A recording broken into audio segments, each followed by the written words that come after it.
Hello, friends, and welcome back. Tonight, we're going to slowly journey into the world of Byzantine Constantinople, the Queen of Cities, where golden domes rose above crowded markets, and life was shaped by both splendor and struggle.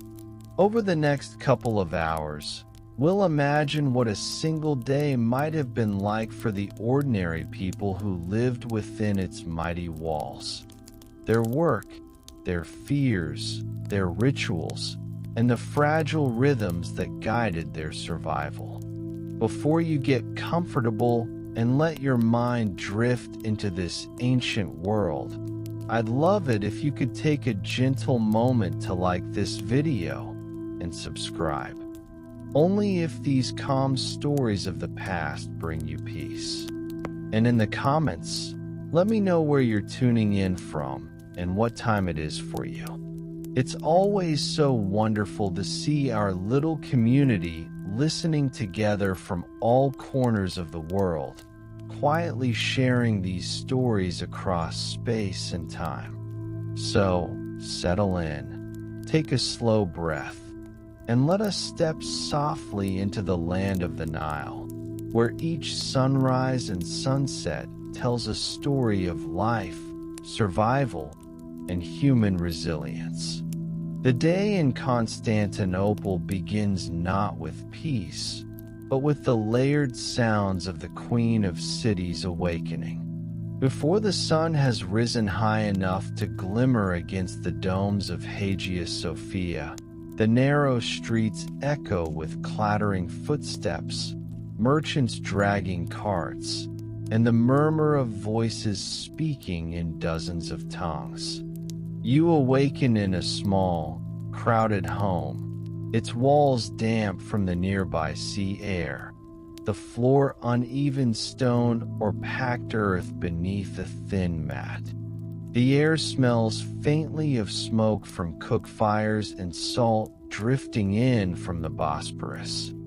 For a visitor from the modern world, the first shock is not the grandeur of the city's famed monuments, but the press of humanity, the sheer closeness of lives stacked one upon another, every corner alive with motion, struggle, and necessity. Sleep feels unfinished, for Constantinople rarely offers silence, only the constant hum of survival. As you step outside, the contrasts of this legendary city strike you sharply. To one side rise glittering mosaics, church bells tolling, and columns that speak of Rome's eternal legacy. To the other, muddy alleys, the braying of donkeys, and the ceaseless clamor of traders already setting up their stalls. The city is golden when seen from a distance, its walls, palaces, and soaring churches unmatched in their majesty. But up close, for the ordinary inhabitant, it is a place of shadows as much as splendor. Hunger gnaws, filth gathers in the gutters, and the eyes of strangers watch closely, for here privacy is rare, and survival is never guaranteed. Already, from the first waking hour, you begin to realize that life in Constantinople is not for the faint of heart. The morning sun begins to climb higher, its light catching on gilded crosses and tiled roofs. But within the cramped lanes where most Byzantines live, sunlight barely penetrates.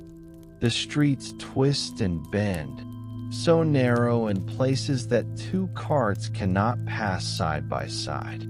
Here you find neighbors pressing close, their voices mingling, their lives entangled in a way few modern visitors could tolerate. Privacy, that quiet luxury, is nearly absent in Constantinople. Families sleep in single rooms, possessions scattered in plain view, with the smells of cooking, unwashed clothes, and animals all blending together.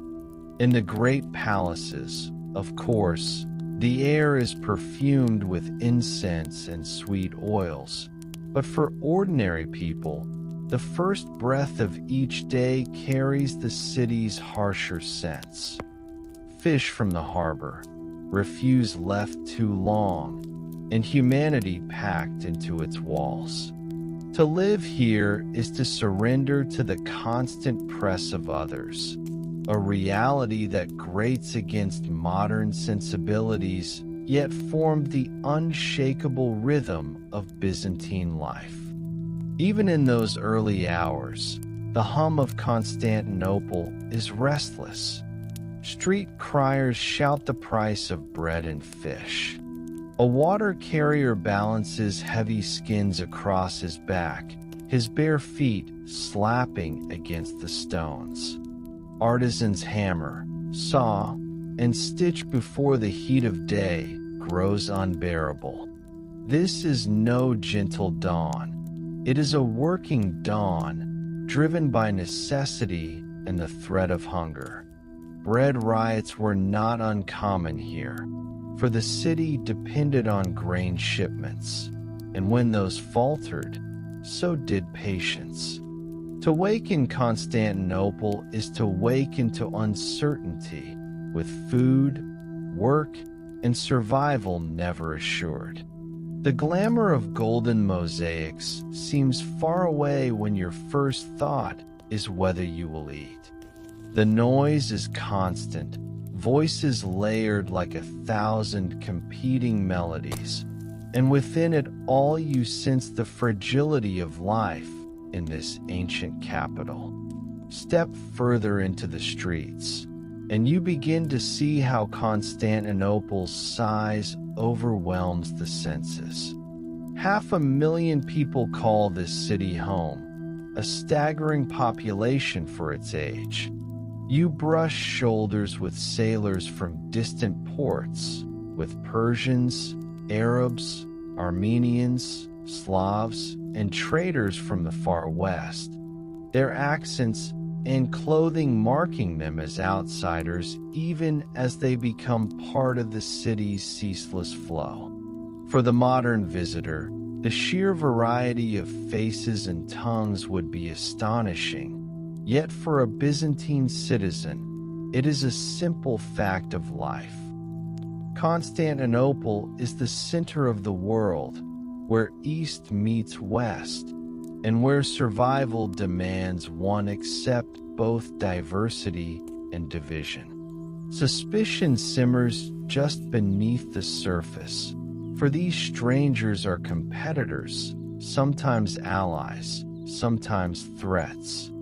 In such a city, one never fully rests, one always watches.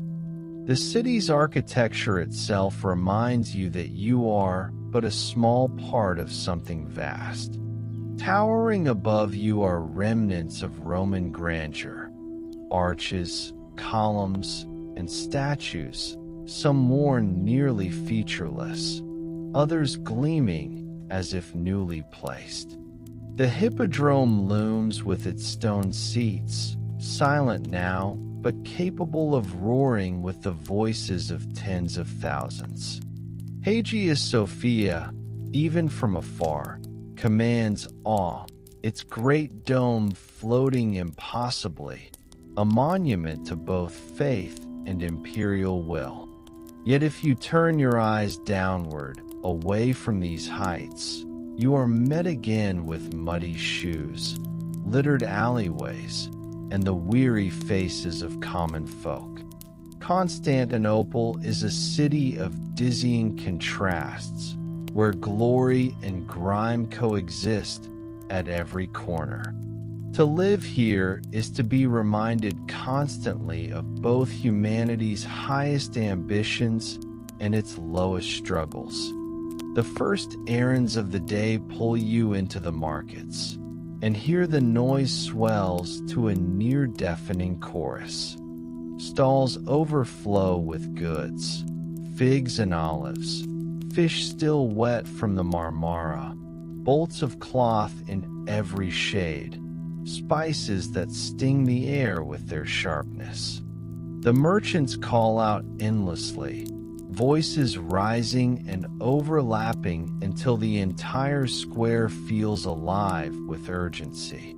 Yet beneath the colors and scents, you feel the strain. Prices shift with every word. Scales are not always honest. Theft is constant. For those without coin, the market is less a place of abundance than of temptation, where hunger gnaws louder than any merchant's cry. You sense quickly why so many would not last long in this city. Survival is not only a matter of finding food, but of navigating the unending scramble for advantage. And then there is the ever-present watch of authority. Soldiers patrol in their distinct uniforms, their eyes sharp, their presence heavy. They are not here to comfort, but to remind. The emperor's will extends into every corner.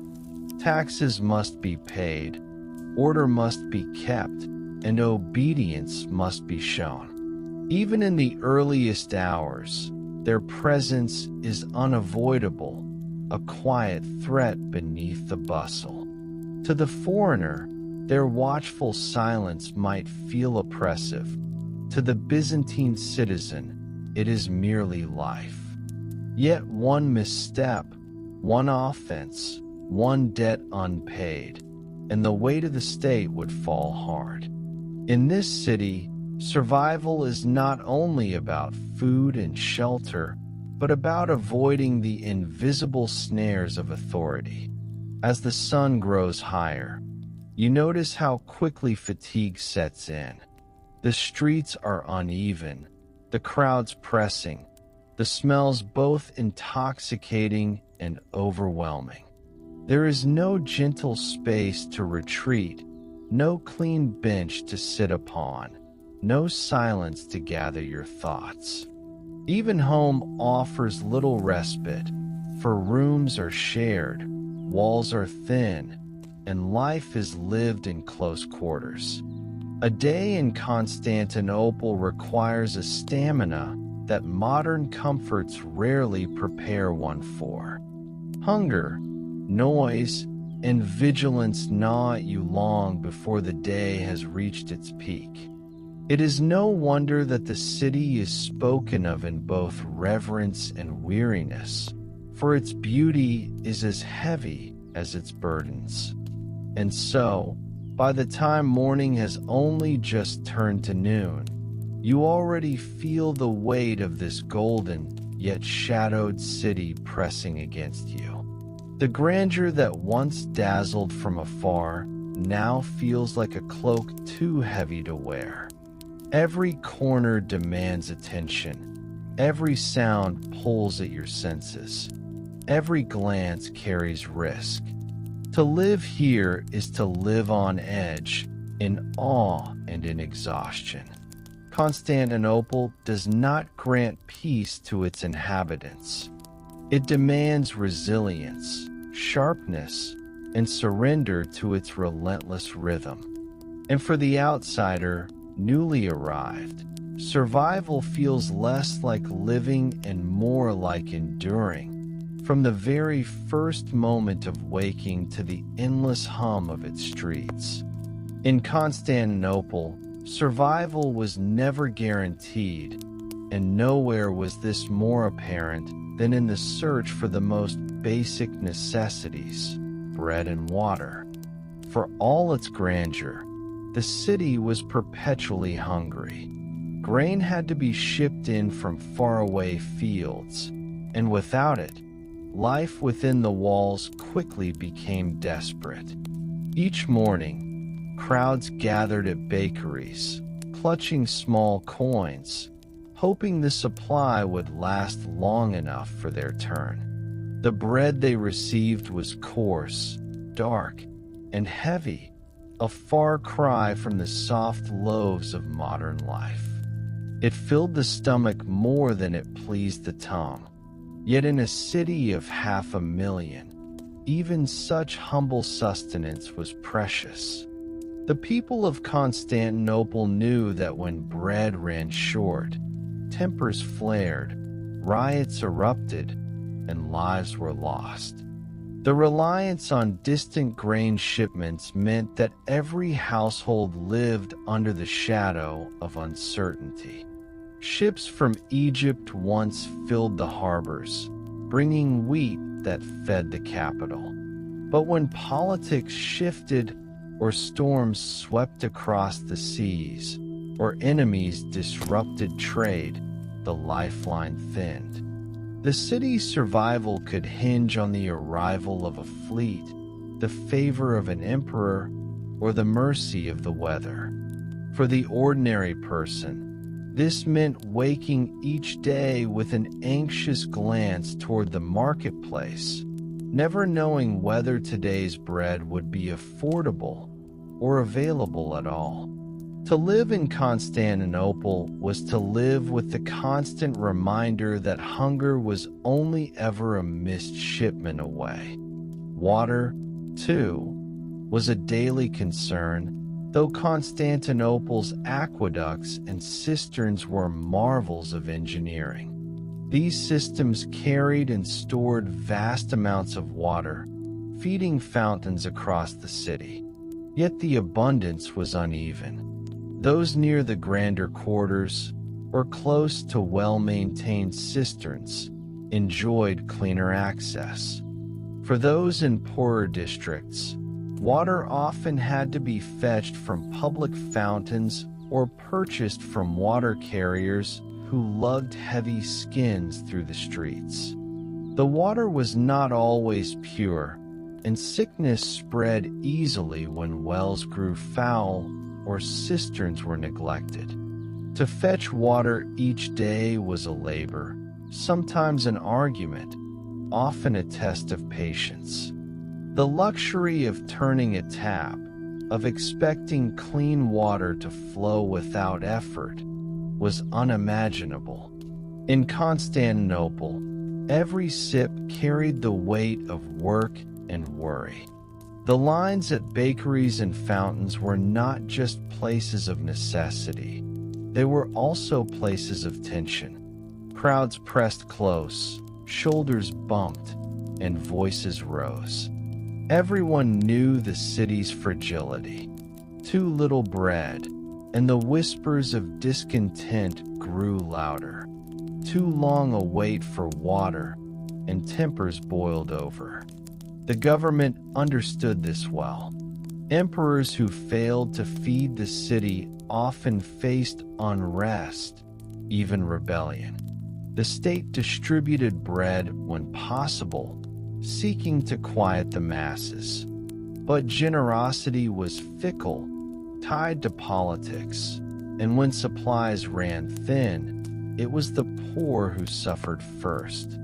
For the ordinary citizen, the struggle to eat and drink was as much a part of daily life as prayer or labor. It was not an occasional hardship, it was a constant reality. Imagine, for a moment, standing in such a crowd, the sun rising higher, the smell of sweat thick in the air. The people around you are restless, their voices edged with fear. A rumor spreads that the grain ships have been delayed, or that taxes have risen again, or that the emperor's men are hoarding bread. The line shuffles forward, but the anxiety grows heavier with each step. Will there be enough?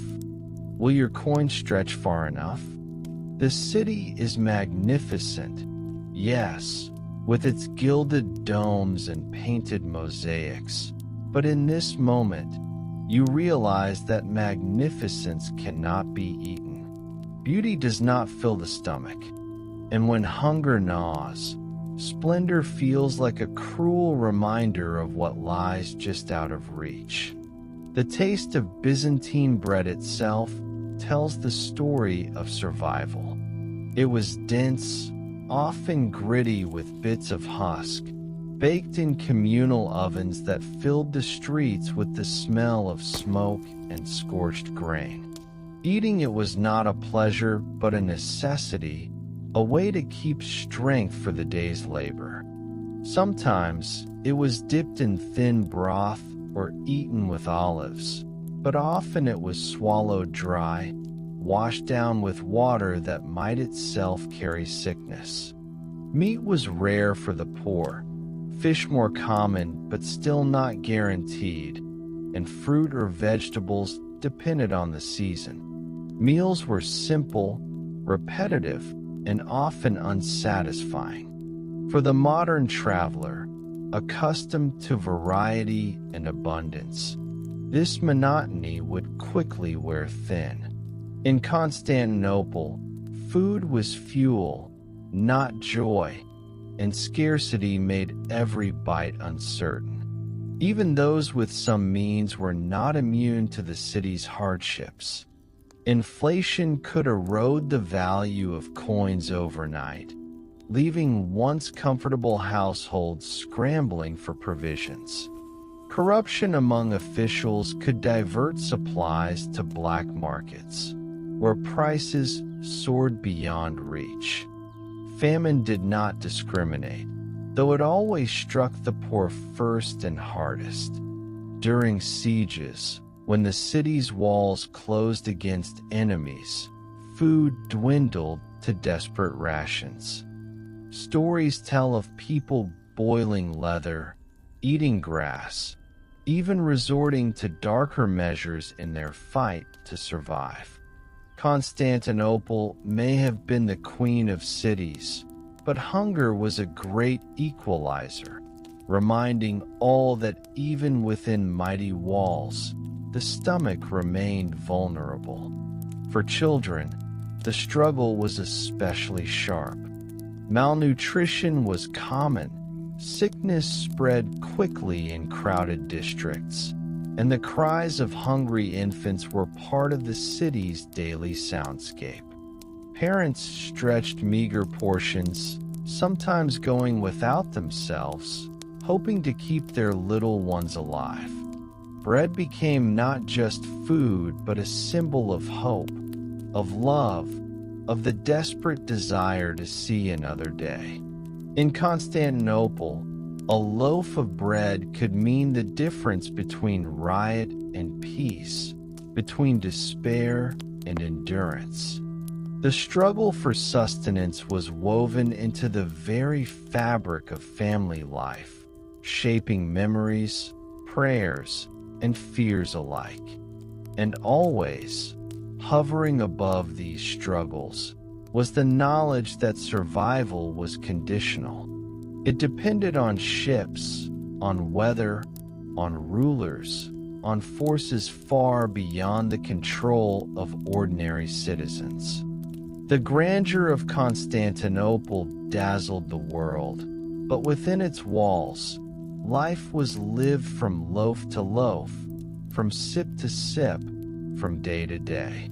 To step into this world is to feel the weight of dependence, the fragility of existence, and the unending labor of survival. The taste of bread and the touch of water were never taken for granted. They were victories, small and uncertain, in a city where every meal was earned through resilience, endurance, and the quiet hope that tomorrow might bring enough. Work in Constantinople was everywhere, woven into the very stones of the city. From the moment the sun rose above the golden domes, thousands of people poured into the streets to begin their daily toil. Labor was not a choice for most.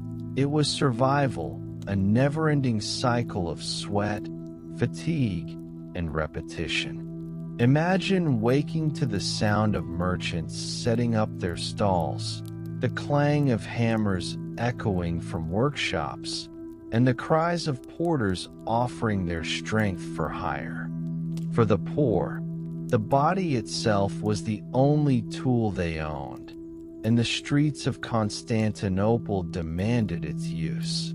The city was alive with work, yet most of it was grinding, thankless, and exhausting, leaving little energy for anything beyond the hope of rest at day's end. One of the most grueling forms of labor was found at the docks along the Golden Horn. Ships arrived daily, carrying goods from across the empire and beyond, but their treasures did not move themselves.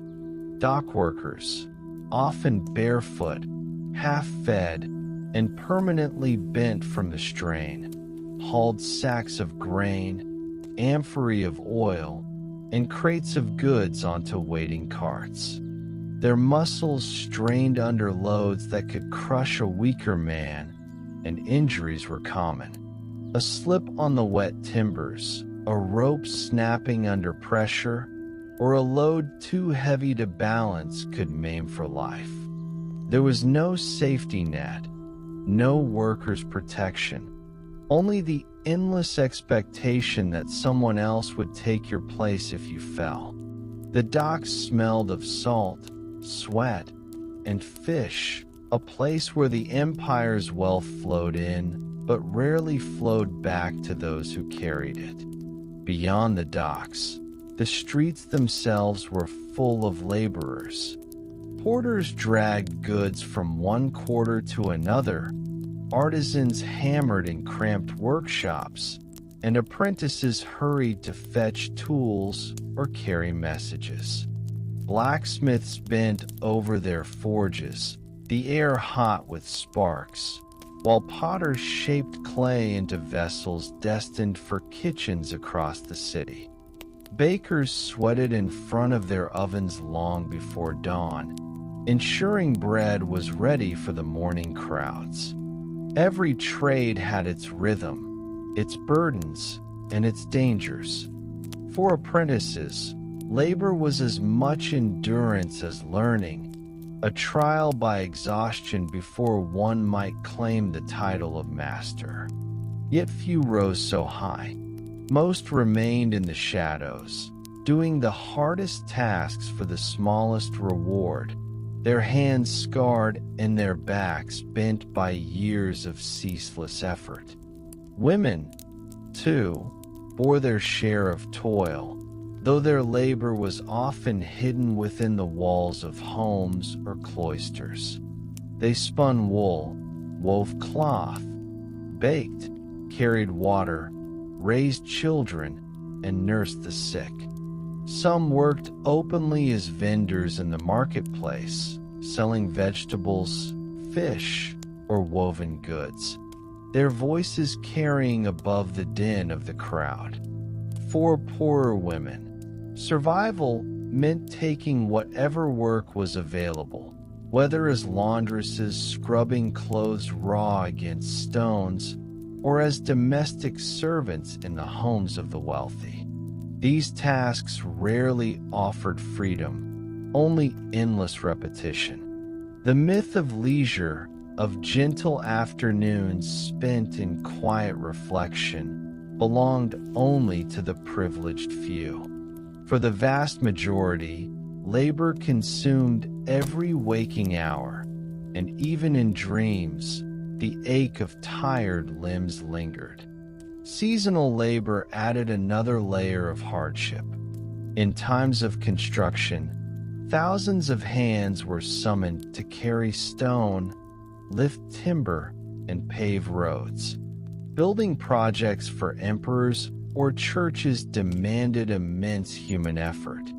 Workers climbed scaffolds with baskets of mortar, endured the glare of the sun on bare stone, and risked falls that could end their lives in an instant. Yet such projects rarely improved the lives of those who built them. The grand churches and palaces stood as monuments to imperial power, their mosaics shimmering in candlelight, while the laborers who raised them went home to cramped dwellings and meager meals. To be a worker in Constantinople was to live in the shadow of beauty, always close enough to see, but never close enough to share. For many, there was also the indignity of casual day labor, standing in public squares, waiting for a wealthy man to hire them for a task. Some were chosen to haul loads, others to dig trenches, repair walls, or sweep streets. Wages were uncertain, often unfair, and always dependent on another's whim. To go home without work meant going home without food, a constant source of anxiety. The humiliation of waiting, of being overlooked, pressed as heavily on the spirit as the physical weight of labor. In a city famed for its riches, the poor were always at the mercy of others' needs, their lives ruled by forces they could not control. Yet for all the hardship, labor was the heartbeat of Constantinople. Without the porters, artisans, bakers, and builders, the city would collapse. The emperors who processed through gilded streets, the nobles who dined on silver plates, and the clergy who sang in jeweled cathedrals, all depended on the endless toil of those below. Still, recognition rarely came. Work was expected, invisible, and only noticed when it failed. To live in this world was to know that your strength was both indispensable and unvalued. This paradox weighed heavily on the spirit, a reminder that survival in Constantinople required not only labor, but also acceptance of its unending demands. For a modern visitor, stepping into this rhythm would be overwhelming. Our bodies, unaccustomed to ceaseless physical effort, would falter quickly. A day of hauling grain, bending over an anvil, or scrubbing laundry in icy water would leave muscles trembling, skin raw, and the mind weary beyond measure. The people of Constantinople endured it not because it was easy, but because it was necessary. Their lives were shaped by work as much as by faith or family, bound to the rhythms of sweat and exhaustion. In the empire's glittering capital, labor was not just survival, it was existence itself. The ceaseless hum beneath the chant of priests, the clatter of markets, and the march of emperors. Life in Constantinople may have seemed glorious from a distance. The domes gleaming with gold, the bustling markets alive with sound, the mighty walls stretching like guardians over the land. Yet within the crowded heart of the city, a darker reality lingered. Disease and filth haunted its streets as much as merchants and pilgrims did. Narrow alleys were often clogged with refuse, animal dung, and stagnant water. Without modern sewage systems or consistent cleanliness, the city's beauty was always shadowed by decay. To walk through Constantinople was to be surrounded by contradiction. The fragrance of incense drifting from churches, mingling uneasily with the stench of waste and unwashed bodies. Beneath the glittering veneer of imperial grandeur, the threat of illness was constant, shaping every life, every choice, and every fragile hope for survival. Crowded living conditions made the city a breeding ground for disease. Families huddled together in cramped tenements, often sharing single rooms with multiple generations. Ventilation was poor, sunlight scarce, and clean water difficult to access. People drank from public fountains and cisterns, but contamination was common. Rats scurried through stores of grain, carrying fleas that spread plague, while flies landed indiscriminately on both food and waste. The constant press of humanity meant that once sickness appeared, it spread with frightening speed. A cough in the morning could become a neighborhood's affliction by week's end, a reminder of how fragile health was in this vast, crowded city. To live in Constantinople was to live under a silent threat that no wall or emperor could ever fully keep away. The most feared illness of all was plague, though remembered most famously for its devastation in later centuries. Constantinople knew the terror of sudden outbreaks long before. The Justinianic plague in the 6th century had scarred the city's collective memory, killing thousands daily at its peak.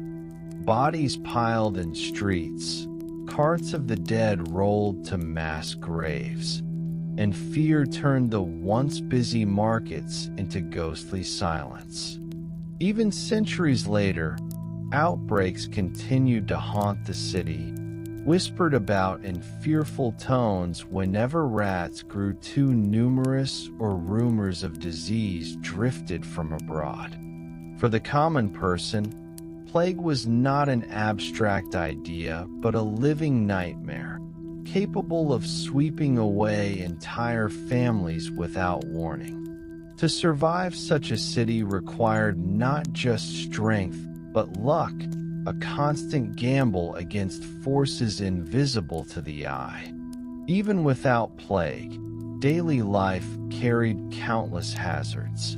Drinking water, for example, was never guaranteed to be safe. Though Constantinople had great aqueducts and cisterns, water often grew stagnant or became fouled with waste. Food, too, carried dangers. Meat spoiled quickly in the Mediterranean heat, and fish, though abundant, was often sold less than fresh. Poor families had little choice but to eat whatever they could afford, even if its smell betrayed its decay. Digestive sickness, fever, and dysentery were constant companions of the poor, afflictions that could quickly turn deadly when compounded by hunger or exhaustion. For a modern visitor, used to clean water flowing from taps and food stored in refrigerators, even a simple meal in Constantinople could have been a perilous experience. Public health, as we might call it today, was uneven at best. The city did have hospitals, a point of pride for Byzantium, where the sick could seek care from trained physicians and monks. But such places were not available to all, and often overwhelmed in times of crisis. Herbal remedies, prayers, and charms filled the gaps where medicine failed. Many trusted in holy relics or icons, believing the touch of the sacred could ward off illness. Superstition blended with faith, shaping how people understood disease. To the Byzantines, sickness was not only a physical misfortune, but often seen as punishment, trial, or spiritual test. For the poor, however, explanations mattered less than the reality. A fever could end a life as surely as a sword, and the hazards of the city were as much enemies as any foreign invader. What is most striking when we imagine ourselves into this world is the fragility of it all. A cut on the hand from carrying timber could fester into infection. A bad meal could lead to days of agony. A crowded street could bring contact with someone unknowingly contagious. The hazards of Constantinople were relentless, pressing in from every direction, leaving little space for ease or comfort. To live even one day here would mean navigating a city that gleamed with splendor but smelled of sickness, a city where survival depended on endurance, resilience, and more fortune than most could ever hope to possess.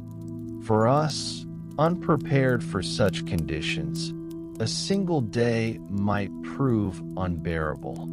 For them, it was life itself, a life balanced precariously between beauty and decay, hope and despair, all within the shadow of Byzantium's walls. Faith was the breath of Constantinople, woven into every gesture, every word, and every hour of daily life. The city itself seemed to radiate devotion, its skyline dominated by soaring domes, its streets echoing with the chants of priests, and its rhythms marked by the toll of church bells and the flicker of oil lamps in sacred spaces. For the Byzantine people, belief was not merely a part of life, it was life. Rituals governed waking and sleeping, eating and fasting, birth and death.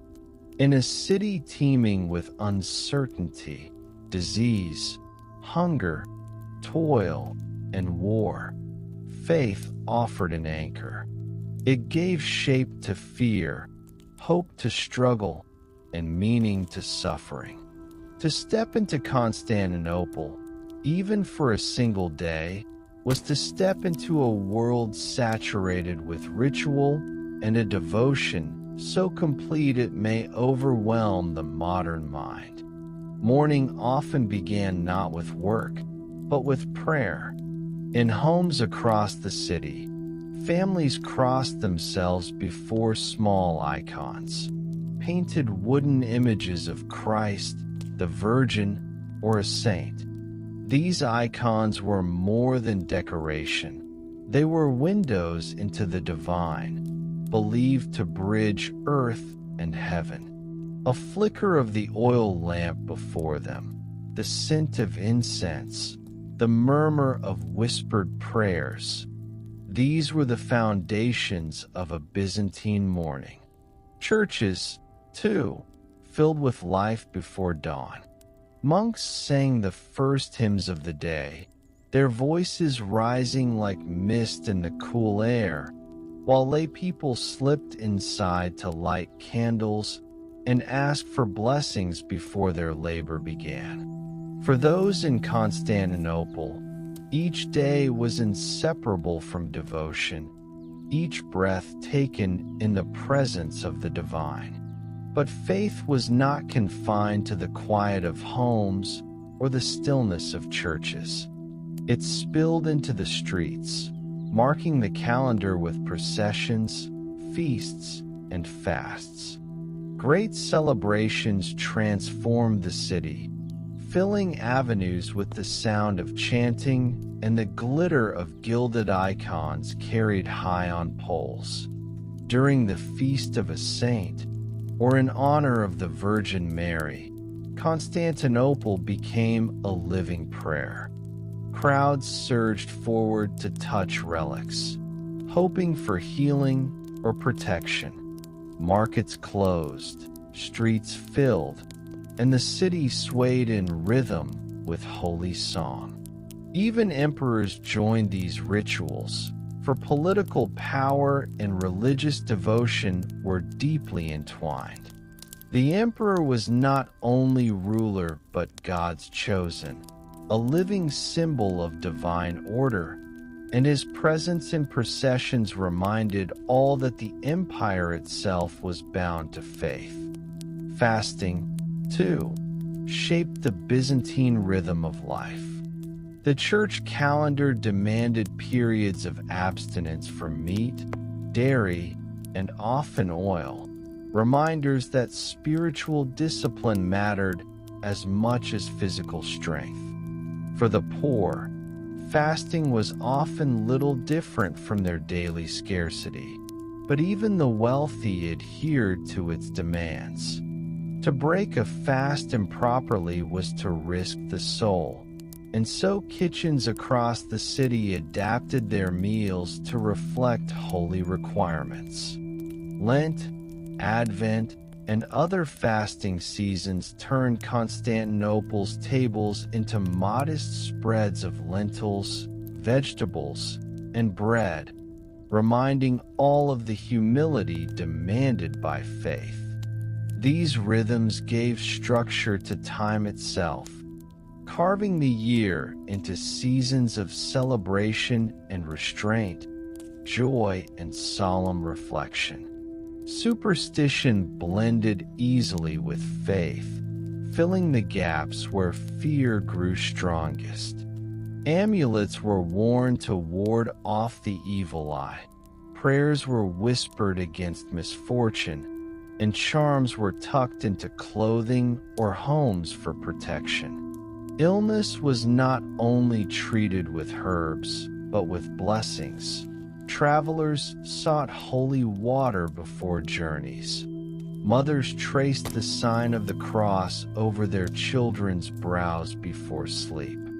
Belief was both shield and weapon against the unknown, a way of making sense of dangers beyond human control. For many, the presence of saints and angels felt as real as the stones beneath their feet, a reassurance that even in hardship, they were never truly alone. The city itself was filled with relics, fragments of saints' bones, pieces of the true cross, shreds of holy garments, each believed to carry miraculous power.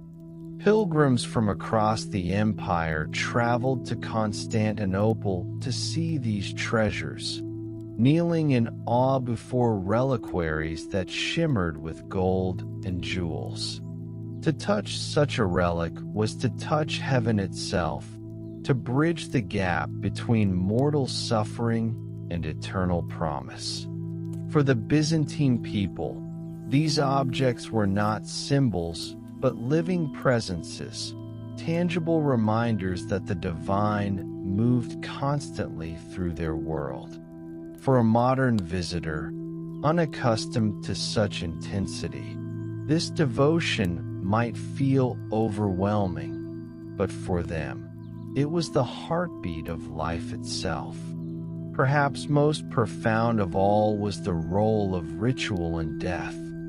Funerals were solemn but filled with hope, prayers guiding the soul into the next life. Families lit candles, offered bread to the poor in memory of the departed, and trusted the intercession of saints to carry their loved ones into paradise. Death was not an end, but a passage, and rituals gave comfort to those left behind. In Constantinople, where life was often short and perilous, faith softened the sharpness of mortality. For those who lived there, survival was uncertain, but belief promised that beyond suffering lay eternal rest. For us, attempting even a single day in such a world, the constant presence of ritual might feel heavy. Yet it was precisely this devotion that gave the Byzantine people the strength to endure. When the sun dipped below the horizon, Constantinople transformed. The brilliant golden domes that gleamed by day melted into shadow, and the bustling energy of markets and workshops gave way to a quieter, more uncertain city. Nightfall was not merely the absence of light. It was a force in its own right, carrying with it both mystery and fear. Oil lamps flickered faintly in doorways, casting long trembling shadows across narrow alleys. But most streets were left to the darkness. The Byzantine night was not a time for comfort, for without the safety of fire or the protection of crowds, the city revealed its hidden dangers. To live even a single night in Constantinople required caution, endurance, and an acceptance of shadows pressing close on every side. Darkness magnified the city's dangers. The crowded streets that teemed with activity by day became treacherous labyrinths by night. Cobblestones uneven underfoot, refuse piles lurking unseen, and alleys that twisted sharply, all made walking perilous. Thieves and cut-purses found the dark a welcome ally, waiting to slip silently behind weary laborers returning home. Without streetlights or patrols in most quarters, even the short walk from market to home could feel like an eternity. Doors were bolted, shutters drawn, and prayers whispered, for once the sun fell, Constantinople belonged to shadows and those who thrived within them. The silence of the night was broken only by distant barking dogs or the mournful toll of a bell, reminders that others, too, kept vigil against the dangers lurking in the dark. But perhaps the greatest fear of the Byzantine night was fire. With homes built closely together, many with wooden upper stories or flammable roofing, a single spark could engulf entire neighborhoods. Candles, oil lamps, and cooking fires were both necessities and hazards. Their flames watched anxiously and extinguished with care. Yet accidents were inevitable. A tipped lamp, a careless ember, or a strong wind carrying sparks across rooftops could transform night into chaos. Fire brigades were rudimentary, and once flames leapt from house to house, there was little to do but flee. For those who lived in the Queen of Cities, sleep was often uneasy, haunted by the knowledge that in darkness, disaster could arrive without warning. Even for those safe within their homes, the night brought a heavy presence. The sounds of the city softened but never ceased. Rats scuttled through walls, dogs barked in distant courtyards, and the wind howled between buildings like a voice from another world. Many believed night was when spirits roamed most freely, when demons and restless souls slipped between the cracks of reality. Charms and prayers were placed at doors and windows to keep them out. Icons stood watch beside beds, and mothers traced protective crosses on their children's foreheads before sleep. In a world where medicine and reason could not always protect against illness or loss, these rituals were shields against the darkness. Night was not only physical, it was spiritual, a time when unseen forces pressed close, demanding vigilance even in rest. The wealthy experienced night differently. Their homes, larger and better fortified, could afford more candles, more guards, and perhaps a measure of comfort. Still, even palaces were not free from fear. Emperors, patriarchs, and nobles alike knew that the night was when plots were whispered, betrayals planned, and dangers crept silently. Guards stood watch, but shadows slipped through even the strongest walls. The Byzantine court lived in constant awareness that a single night could alter destinies. For the poor, survival was physical, keeping food safe, families safe, bodies safe. For the elite, survival was political, every night haunted by the possibility of treachery, assassination, or the rise of rivals waiting for darkness to mask their ambitions. Despite the dangers, night also carried its quiet rhythms. Families gathered closely, telling stories by firelight or singing hymns in soft voices.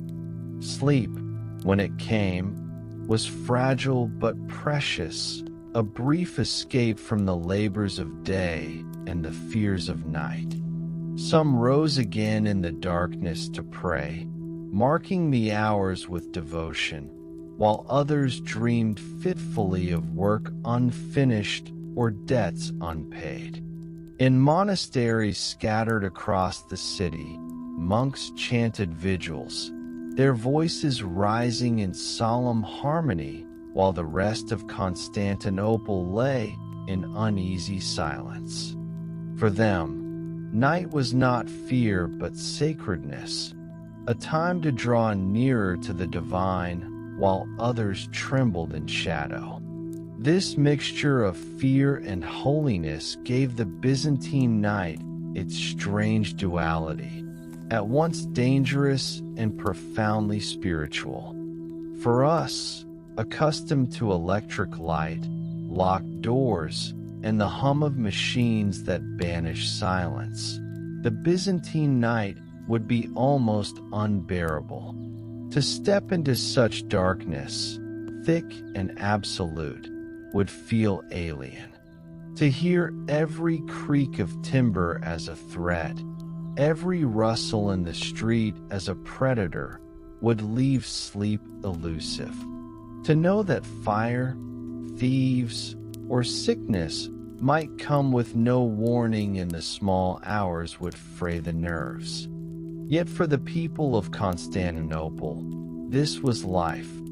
The acceptance that darkness brought both danger and reflection, that survival meant vigilance, and that even in fear, one could find moments of peace.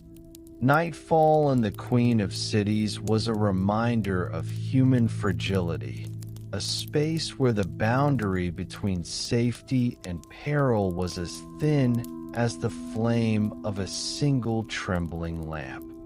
To live in Constantinople was to live in constant tension, a balance so delicate that the smallest shift could tilt life toward despair. The Queen of Cities dazzled visitors with her grandeur, yet for those who called her home, survival was a daily negotiation with hardship. Hunger, disease, labor, fear, and faith all intertwined, leaving little certainty. Life was never secure. It was always borrowed, always hanging by threads invisible yet deeply felt. Each sunrise was a gift, each meal a triumph, each moment of safety a fragile victory. To imagine lasting even a single day in such a world is to recognize how precarious existence truly was, and how remarkable the endurance of those who lived it must have been. The city's splendor existed side by side with poverty so profound it gnawed at the soul. Golden mosaics sparkled within Hagia Sophia, while beggars waited at its doors. Emperors paraded in jewels and silks while common laborers strained under loads of timber and sacks of grain. This contrast was no accident. It was the fabric of Constantinople itself.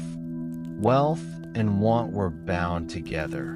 The glitter of power illuminated more starkly against the shadows of hardship.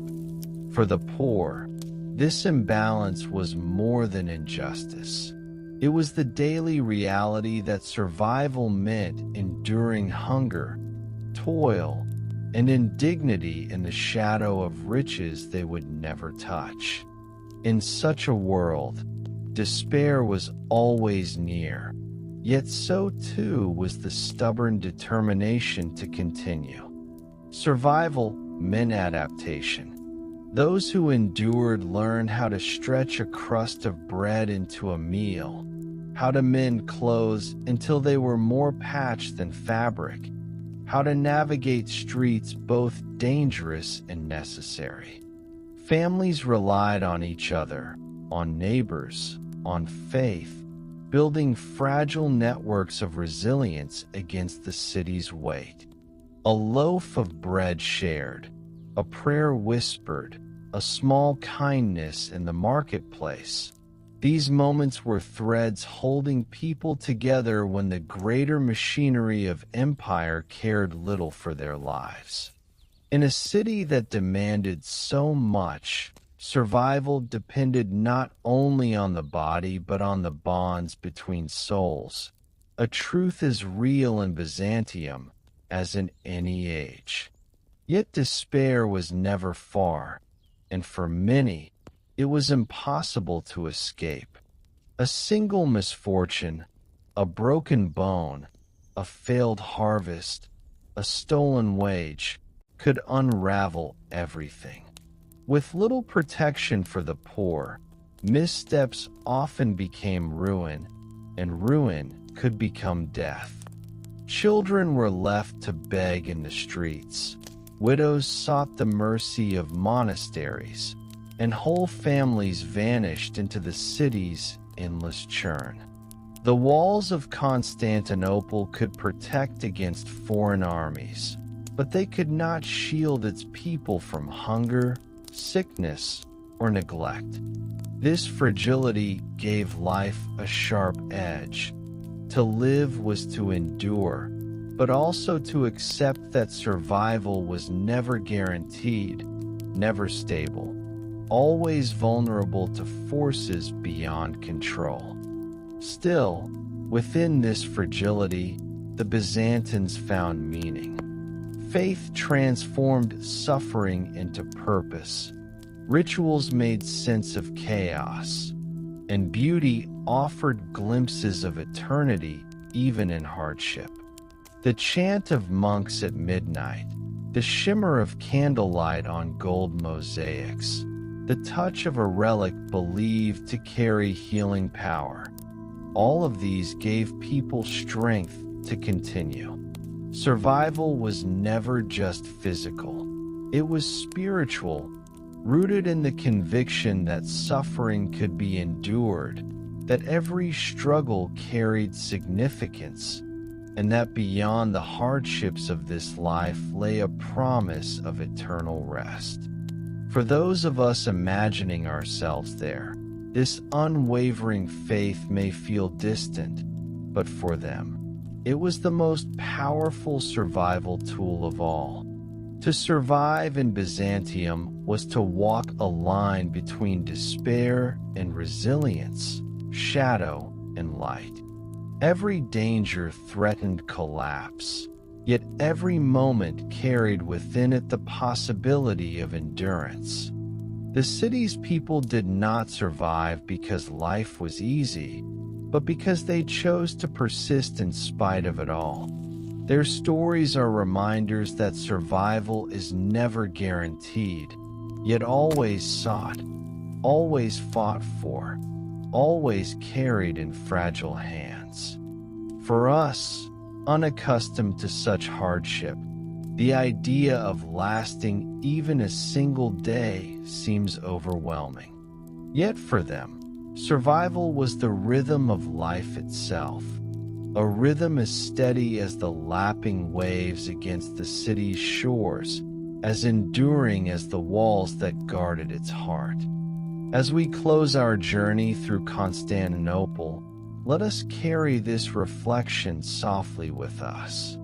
The Queen of Cities was magnificent, but it was also merciless. Its people lived lives of endurance, their days shaped by hunger, labor, faith, and fragile hope.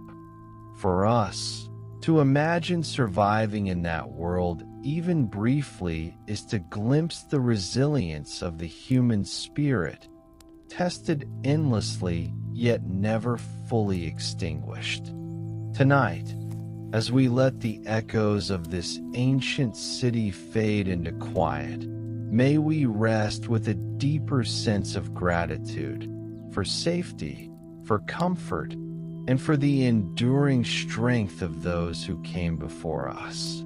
The fragile balance of survival in Byzantium reminds us that every life, no matter how hard, is woven into the vast tapestry of history, and even in struggle, there is beauty.